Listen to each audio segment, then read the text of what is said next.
Apa khabar para pendengar cerita seram The Haunting Cruise dan PN? Semoga semuanya dalam keadaan sihat dan sejahtera. Pada malam ini, Brother Fai akan kongsikan kisah yang datangnya daripada Rashid Salim. Kisah yang bertajuk Basikal Tanpa Penumpang. Beberapa hari ni, Abang Jamil diam aja. Ada masalah ke dia ni? Fikir aku. Kamal pun sama. Masing-masing tak kontak aku. Biasanya mereka ni lah akan hubungi aku jika ada cerita menarik untuk aku posting dalam page aku. Nampak gayanya sepi lah jadinya. Sambil aku duduk-duduk depan rumah, aku bakar sepuntung rokok. Aku sedut dan lepaskan asap berkepul-kepul. Pus keluar menerawang di udara. Aku rasa bosan sangat. Tak tahu nak buat apa. Paling-paling godek handphone, layan Facebook. Scroll up, scroll down. Alahai, bosannya. Tak ada idea nak menulis. Lalu teringatlah aku pada Wadi. Lama aku tak tanya khabar dia. Dia tak ada di sini. Dia hidup di perantauan. Jadi aku try lah hubungi dia. Aku pun cari nombor telefon dia. Harap-harap masih aku simpan dan harap juga dia masih memakai nombor yang lama. Nasib baik talian dapat disambungkan. Aku turut berharap agar panggilan aku malam ni tak mengganggunya. Sabar aku menunggu panggilan berjawab. Dekat ujung-ujung baru diangkat. Hello? Siapa ni? Adik, dia tak save nombor aku. Hello Wadi. Ni aku Rashid Salim, member kau yang selalu berkongsi semangkuk Maggi di asrama dulu. Aku cuba ingatkan dia. Kemudian dia minta maaf sebab banyak nombor dah hilang. Dia berganti telefon baru. Patutlah. Tapi itu alasan biasa. Aku tergelak je lah. Dia tanyalah aku, apa cerita? Masih aktif menulis ke? Aku pun jawablah yang aku masih aktif menulis. Tapi more story, seram and thriller. Belajar-belajar, kataku. Dia ketawa kecil lalu memberitahu bahawa aku masih belum berubah. Bila dah bercakap, laju je. Biasalah, dah itu cara aku. Sebut pasal cerita seram, minggu lepas Mamat Bangla kena usik, ujarnya. Ni yang aku suka ni, katanya. Nampaknya ada story yang Wadi nak sampaikan. Aku serius. Tunggu apa ceritanya. Wadi pun bercerita.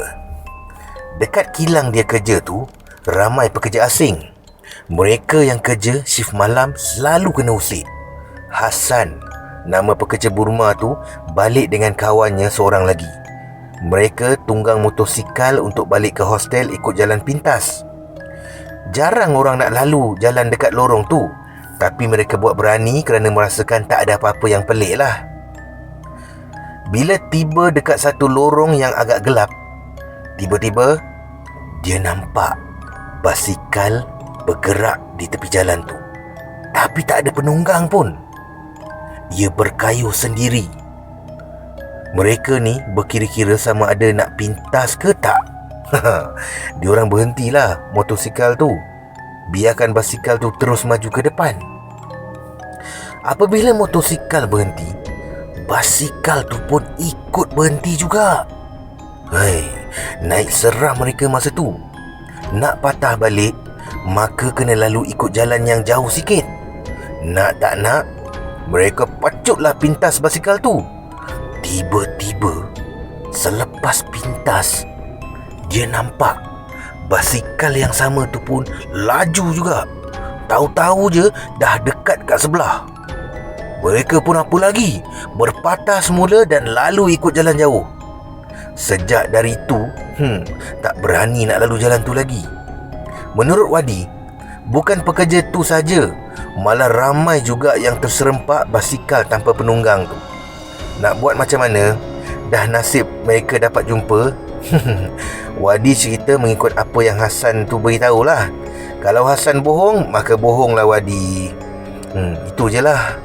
Setakat ni aku tak pernah jumpa lagi, ucap si Wadi. Aku pun tak pernah. Tapi ni pertama kali aku dengar. Biasa orang duk cerita pasal kereta tanpa pemandu, seperti kisah Volkswagen kuning di Karak tu lah kan, kataku sambil melemparkan puntung rokok. Wadi gelak di hujung talian. Aku tamatkan perbualan dengan Wadi dan moga-moga selepas ni akan ada lagi kisah-kisah menarik dari dia. Manalah tahu dia sudi berkongsi dengan aku kan. Apa-apa pun, aku ucapkan terima kasih padanya dan terima kasih juga kepada semua pembaca cerita seram Rashid Salim. Saudara, kisah yang kedua juga datangnya daripada Rashid Salim. Kisah bertajuk Misteri Pelesit di Cermin. Nak kata aku ni berani, memang taklah. Sebab kebanyakan yang aku tulis semua dari rasa takut aku.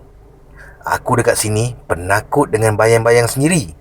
Tapi itulah, bila ada orang bercerita tentang kisah mistik, aku sibuk pasang telinga. Itulah cerita dari Liza. Dia pelayan warung Kak T. Waktu aku sampai kedai tu nak bungkus bihun sup, aku dah nampak dia dengan wajah berkerut-kerut sedang bercerita kepada pelanggan lelaki yang juga merupakan kawan-kawan sekampung aku juga. Aku pergilah dekat selepas order lah. Liza begitu serius bercerita.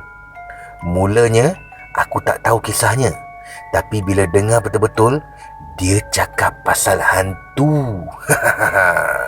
Oh, cerita seram lah tu. Fikir aku sambil berdiri dekat Faizul. Faizul pelawar aku. Duduklah Mat. Kawan-kawan asal sekampung aku ni mengenali aku dengan nama Mamat. Mereka tak biasa panggil Rashid. Aku pun duduk tumpang mendengar. Bos sungguh Liza menyampaikan cerita. Katanya suatu malam kat rumah sewa lamanya tu berhantu. Menurutnya kerap juga terdengar pintu dapur bergegar macam nak dipecahkan. Tiba-tiba aku menyampuk, pencuri kot. Lalu dia menyangkal, bukan pencuri. Lepas tu nampak pelesit, yang rupa macam belalang tu, melekat kat cermin bilik dia tu, berbunyi nyaring sangat. Lepas tu, soal Faizul ingin tahu. 2 orang lagi serius dengar. Di meja tu ada 5 orang termasuk aku. Liza sambung lagi kisahnya. Kemudian dengar ada benda jatuh atas bumbung, kuat sangat. Kelapa kot, teka aku. Liza menyangkal lagi. Mana ada pokok kelapa dekat rumah tu, katanya. Kemudian pelesit yang melekat kat cermin tu entah ke mana hilangnya. Bunyi pintu dapur yang bergegar pun diam. Jantungnya masa tu berdebar-debar. Maklumlah dia seorang diri masa tu. Waktu dia pandang dirinya di cermin, dia nampak macam bukan dia. Apa yang kau nampak? Faizul menyoal. Aku pula dengar betul-betul. Katanya, dia nampak rambutnya tiba-tiba panjang sampai ke bawah.